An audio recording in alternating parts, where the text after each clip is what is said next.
Greetings, programs. This is Wretch. Welcome back to Supposedly Wonderful Future. And we had our talk with the creator of the universe, guys, and got our debriefing from Jackie. It's the middle of the night. We had perused the internet. And now I guess we're going to have another conversation with Jackie here. She seems to really enjoy this part of the building. Hey, Michael. Another night, eh? So tell me about yourself. Shouldn't you be tired of learning about me already? Why? I haven't even started. It's been business only so far. Well, that's the best way to learn about a person, isn't it? To start doing something together, to work toward a common goal. But, I'm probably making it harder than it should be. Sorry. Just tell me what you want to know. How old are you again? Yeah, let's go ahead and start with that question right off the bat, Michael. Do you have any hobbies? Nah, nothing substantial. I'm pretty boring in this regard. Mostly I do random stuff so I can take my mind off work and restore some mental energy. Still, there must be some favorites. They're all pretty typical. A jog in the park, a good book, or a movie, or a video game, to lose myself in a different world for a bit. Traveling, if I have enough time. Also, I love roller coasters.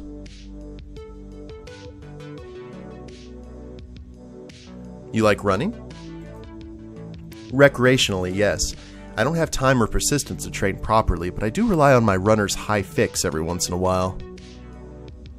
Well, that's a good reason to get involved with books, movies, and video games. Well, I recognize the importance of fictional stories in our lives. I think everyone does now. The entertainment industry has grown so huge, it's impossible to deny it. Got any favorite traveling spots? I love the old cities of Europe. They're very different from the endless skyscrapers of the East. My all-time favorite is Rome. I'm just in awe how many cultural layers that city has. It's literally history on top of older history on top of even older history. And you love riding roller coasters. With a passion. Don't ask me why. I decided not to connect this passion with any dubious insights into my personality. I just love riding roller coasters, and that's all. It sounds nice. You've just described my life in one sentence. Oh, why not? So, how old are you again? I'm 61. Wow. Damn. That's a fine argument in favor of your renewal, standing right in front of me. Thanks. Luckily, I was spared the dubious pleasure of acting as a poster girl for the project, despite being among the first 100 volunteers. There were more suitable candidates. I thought the first group had 20 volunteers. That's right. I was with the second group. We did the procedure a couple of months later after our experts spent some time monitoring the original 20. You know, to ensure that everything was going as planned and nobody was dying an accidental gruesome death or something. So that means you were, what, 46 or 47 when you did the renewal and stopped aging? Yep, 46. Even for 46, you look great. I think the renewal can take a couple of years off as an added bonus, at least visually. Or maybe I was just very good looking for a 46-year-old woman. Yeah, definitely the latter and nothing else. Do you feel like 46? I feel less than that. I'm full of energy. I don't have any soreness or aches. My mind is as clear as ever. I feel like a lucky 46-year-old who has yet to experience real signs of aging. And make no mistake, aging was still supposed to come sooner or later, but wonders of science came to me first. I just cannot overstress how lucky I am to live in this day and age. You seem very comfortable talking about your age. Well, unlike many women of the past, I certainly have an advantage here. It reminds me of good things, not bad things. Honestly, the number itself makes me happy. I could shout it from the rooftops every morning if I wasn't so damn busy. Okay. Are you married? Nope. Never have been. Married to work then? I'm not sure we're officially married, but I certainly tried to propose on multiple occasions. Really? No soulmate? No special person? Not even a boyfriend? Or girlfriend? Not even a boyfriend. Well, there was a person I considered very close to one, I guess, but that was quite some time ago, and it didn't end particularly well. What happened? He shot himself in the head. No, I mean, he moved to Japan. So which one was it? Both. He left a note saying, if anyone asks, tell them I moved to Japan. Then he blew his brains out. I think it was a Dostoevsky reference. I'm so bad at pronouncing that name. What? Well, in Crime and Punishment there was this character called Svidrilov. He mentioned several times throughout the book that moving to America can solve his problems. Near the end, he decides to really do it. So he goes outside and finds a house with some random guy standing beside it. Then he takes a revolver out of his pocket, puts it to his temple, approaches the guy and says, if anyone asks, tell them I went to America. And then he pulls the trigger. But why? I never really figured it out. He had his issues, but then again, who doesn't? There weren't any alarming signs, as far as I knew him, and I knew him better than most. I guess he was hiding it somewhere deep inside. The only certain thing I was left with is another reminder of how fragile we can be. I'm sorry, I didn't intend to wander in such a delicate and painful history. No, it's alright. It sounds very tragic and dramatic, but I got over it. Still, that must have been hard. It was. I spent many nights lying on my bed, staring at one point on the ceiling, thinking and thinking and thinking. Well, trying not to think at all, really, but failing miserably. It couldn't be him, I was saying to myself.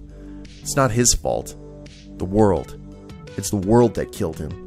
All this coldness and prejudice and bigotry. It's too much to bear.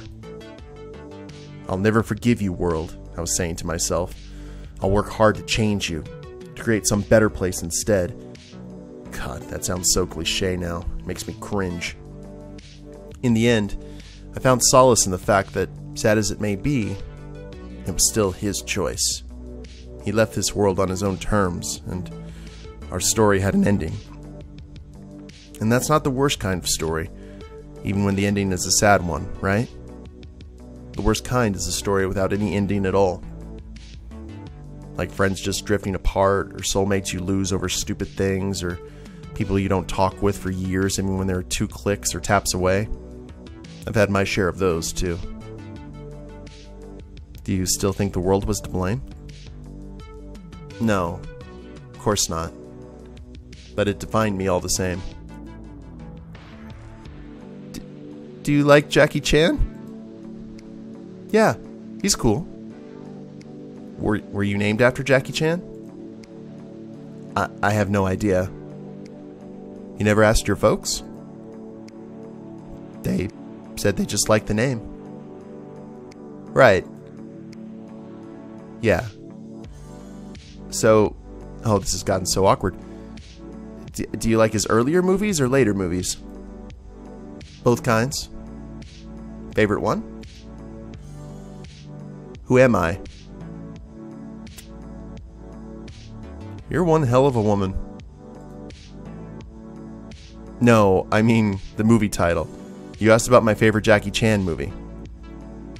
Sorry, I was actually saying she was a hell of a woman because Who Am I is a great Jackie Chan movie. Oh, right, of course.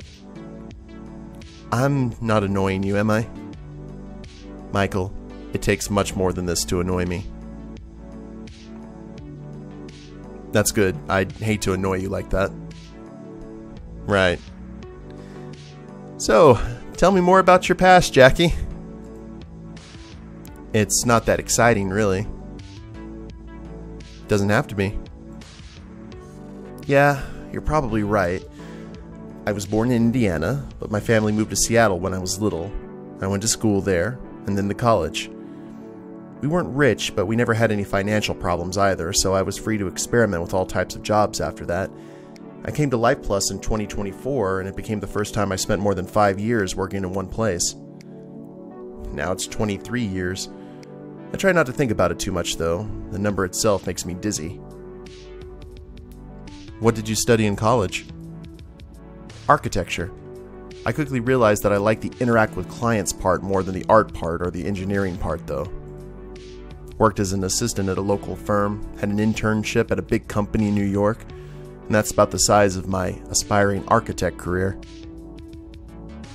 You must have tried a lot of stuff between college and Life Plus. I think it's pretty normal for the 21st century. Most of this stuff was built around interacting people, though I like to think my STEM knowledge grew decently over the years too. I worked in HR, PR, and sales. I've been a social worker, then a teacher, and then a combination of both. I even volunteered as a nurse and a caregiver, though I must admit the obvious, that stuff really takes a toll on your psyche, even if it does wonders to your empathy. Shouldn't it feel boring to settle down for 20 years after so much job hopping? Surprisingly enough, it's the opposite. I feel like these 20 years were even more diverse, but Life Plus is a unique company, and being so high on the corporate ladder certainly helps. I go through so many interesting projects on a yearly basis, it's intoxicating, yet also humbling, if that even makes sense. Okay. Well, I think I've definitely learned enough for now. Thank you, Jackie. No problem. Some other topic, perhaps? Let's find out a little bit about the beast here. Tell me about Life Plus. Do you have anything specific in mind? Well, I'm interested in the history of it. Sure, I can give you the basic background. Life Plus was officially founded in 2023, so we are fairly young for a global corporation. That might give the wrong impression, however, as what happened 25 years ago was actually a merger of several big companies who decided to pull their resources together and start over under a new name. Do I know these companies? Possibly, but I'm afraid I don't remember their names. One of them was an oil and gas giant who saw the rise of renewables and wanted to secure a place on the cutting edge. Another was a car manufacturer who had similar feelings about internal combustion engines. And then there were 3 tech companies and their engineers ready to automate anything they see. And last but not least, scientists from a number of the world's leading universities agreed to work with us right from the start. Some of them later became our full-time employees. How many resources are we talking about? A huge amount. I think it was the largest M&A deal in history, and it remains one to this day. Go on. The idea itself was simple. There's a world of big science, and then there's a world of big money, and we aim to bring them together. Businesses are interested in applied research, not basic research, even if the former stands on the shoulders of the latter. They want practical results and reliable return of investments because they need to constantly generate profit. But what if a business was big and independent enough to just wait? What if we could fund fundamental science and expect nothing back because we already get enough money from other pursuits? What if we allow scientists to be scientists again, wondering about the nature of the universe instead of worrying about grants? Then when their discoveries give rise to new application years down the road, we could market it, and everyone would win. I assume it worked? It did. When Life Plus Biological Division started, their endeavors could be best described as satisfying idle curiosity. And then 10 years later, they gave us the renewal. It became our grand success. A perfect proof that basic research, although unpredictable, can give results beyond your wildest dreams. And now we're doing it all over again with this project. So I reckon you guys are pretty big. Well, at this moment in time, we're the biggest corporation in the world, yes. What do you do? Software, hardware, consumer electronics, telecommunications, IT infrastructure, data storage, vehicle manufacturing, public transportation, renewable energy, private healthcare, medical equipment, theoretical research in physics, mathematics, biology, chemistry, and social sciences, a bit of agriculture and food business. Oh, and time traveling. That one's recent. I bet you enjoyed listing that. A bit. It's more pleasant to idly enumerate this stuff than to worry about it for 12 hours a day, which is what I do usually. Just 12? Sometimes 16. Occasionally 20. Let's not go down that road. Why worry? Because I care. And only you. No, of course not. For every item on that list, there are thousands of hardworking people who turned it into the work of their life. It's thanks to them I'm able to give you such a long enumeration. Well, what thing brings you guys the biggest profit? Energy. We may use different sources than 40 years ago, but the world still runs on electricity. Transportation and IT-related business share the second place. Is it even viable for a business to do so many different things? Well, it certainly has advantages if you're up to the unique challenge of holding everything together. Any industry may hit hard times, but when you're not solely dependent on it, you can compensate elsewhere, so you're pretty much shielded from these fluctuations. Compare it to a singular business where hard times might just mean shareholders eating you alive, and, well, it sure is nice to be flexible. Then again, it was never a question of do or don't for Life Plus. Our whole philosophy is about taking revenue from the most profitable things and spending it on the most important things. For that, aiming wide's a given. Shouldn't you be drowning in bureaucracy? Miraculously enough, we haven't drowned yet. We take our inspiration from the internet and try to remain as flat as possible. Life Plus is a network, not a hierarchy. Granted, at this size, some rungs of the corporate ladder are inevitable, and we still have high-level managers like me, but creative freedom always comes first. So far, we've remained pretty productive and effective. But doesn't being big make it impersonal? Don't you employees feel like cogs? Well, all of our teams are fairly independent, so they barely feel the size. Different industries rarely interact with each other, and when they do, it's people like me who establish a connection. There are only a handful of those who deal with the sheer scale of it all on a daily basis. Do you have any competitors? Well, technically all prominent companies compete in some way. On practice, however, we mostly stay away from each other's area of expertise. What kind of areas are we talking about? Let's see. Panlight Group is a huge energy provider. They do solar power and fossil fuels, and they're also the only ones who can properly handle nuclear energy. We follow them closely with wind and hydro. SGGI focuses on education and entertainment. R&D and R are on par with us in theoretical research, but their most popular gig is robotics. Biotech was really big in medical technologies until we took a big chunk of it riding our renewal wave, but they still have agriculture and pharmaceuticals. Soto Drive split the transportation industry with us. We do public and they do personal. And these are the companies you're most likely to see in the news anyway. So all you guys are monopolists or something?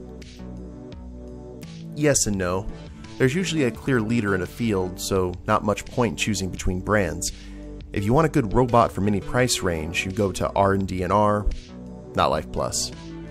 That's just reality, and we're totally cool with it for the time being. However, if R&D and R get drops in quality, or lose the trust of customers, or make some other obvious mistakes, we'll step in. Chances are they won't, but we're ready anyway, and just spend enough resources to be ready. Sounds reasonable, and the customer seems to be in a winning position. That's how business works. Exactly. We retain the semblance of free markets competition, which positively affects quality and safety of the end product, but we also don't waste precious resources butting our heads in the same field just so the customer can choose between really awesome and super awesome. I'm a layman in economics, but it sounds like the best of both worlds to me, and it's all possible only because we're so big, and losing a market niche or two won't lead to financial problems. What about non-prominent companies? We tend to buy those. How simple? It's not as simple as it sounds, believe me. When I say buy, I don't mean waltz in and write a check with enough zeros in it. We come as equals, and we listen very carefully. Frequently, people are opposed to a deal for very typical reasons. They don't want to sacrifice their freedom, or their individuality, or working ethics, or some other warm and fuzzy feeling. When we say they can keep all that and barely notice any difference, their reluctance tends to disappear. Then how can you promise no difference? Surely you'd want them to integrate and follow new rules. True, but we can be subtle about it if needed. For the first few months, newcomers are exceptions. Corporate culture doesn't apply. Only then, little by little, we introduce them to our way of doing things and frame it as voluntary improvements. When they agree, it feels like it was their idea all along. Well, if you're so good at buying, why not buy the big ones too? Because they're just as good as buying as we are? Besides, getting bigger is a challenge in and of itself. I don't think we're ready to expand much right now. We even had to abandon a couple of potential acquisitions recently. Nobody wants the company to crumble under its own weight. Yeah, I don't know. I'm getting a weird feeling about it all. You say you employ the best minds on the planet. I imagine most of the companies say that. So you admit it's a sales pitch rather than a hard fact? I admit that everyone's definition of the best is different, but I do think ours is the correct one. So who counts as the best in your book? And the best are those who see the bigger picture, who always view problems and challenges within a proper context, who know not only what they're doing, but why they're doing it. Well, that's still one of many possible definitions. True, but I like to think that there's enough hard evidence to support its superiority. A company succeeds thanks to its employees, right? If we succeed big, we must be doing something right. That's a rare quality, though. Very rare. It's even rarer for a person to retain it on a day-to-day basis. When you work on something complex, you spend months on every aspect before combining results into something complete. As those months drag on, it's very easy to get disconnected from the rest of the problem and start making poor decisions. There's a thing called the curse of knowledge, and it's a legit cognitive bias. Alternatively, as one Zen teacher said, in the beginner's mind there are many possibilities, but in the expert's mind there are few. Applying this philosophy to business is nothing new, but it still makes a ton of sense. Is that where your outsider's perspective comes from? In a way, yes. We always try to cultivate it, making different teams review each other's work, promoting interdisciplinary research, this kind of thing. But your situation takes it to a whole different level. Sounds like you welcome dilettantes, not experts. No, we welcome experts who remember how it feels to be a dilettante. We want people to take the best from both worlds, so that's the trickiest part. What's your recruitment process like? Interviews, tests, negotiations? Ideally, there is none. Fruits of labor will always tell more about a person than any conversation, so we keep track of those and then invite whoever impresses us. We also spend time beforehand to research their habits, how they prefer to work, what makes them excited, which qualities they want to see in colleagues, to make sure our invitation sounds as alluring as possible. Apart from that, we do a lot of internships and probation periods. In the end, the only way to see how good you are at work is to let you do this work. Did the other corps have similar views?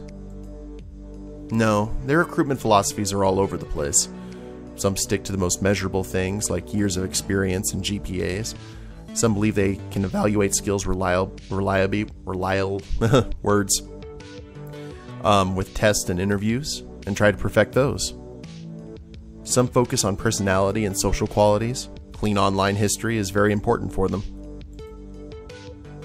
Some just hire and fire until they get the right guys. Embrace the imperfection of recruitment, if you will. Biotech tried that recently. Had a ton of new hires in less than a year.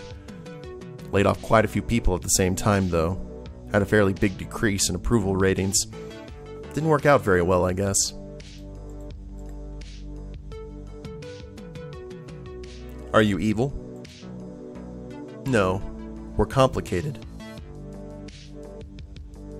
Yeah, I get the same vibe. That's very good. That means I'm doing my job right and exposing you to the whole picture, despite our limitations in movement. Do you think you're entitled to all this power? Entitled? No, I don't think anybody is entitled to anything in particular. I think we just happen to get it, and we need to use it as wisely as we can. So more like responsible than entitled. Yes, exactly. With great power comes great responsibility. I think Spider-Man said that. Wasn't it Uncle Ben? Maybe? Sorry, my knowledge of superhero lore is pretty rubbish. I'm no hero, though. I'm an ordinary person just like anybody else, whether they work for Life Plus or not, and that's completely fine. In fact, I wouldn't have it any other way. I think I've learned enough about your company for now. Sure thing. Some other topic, perhaps?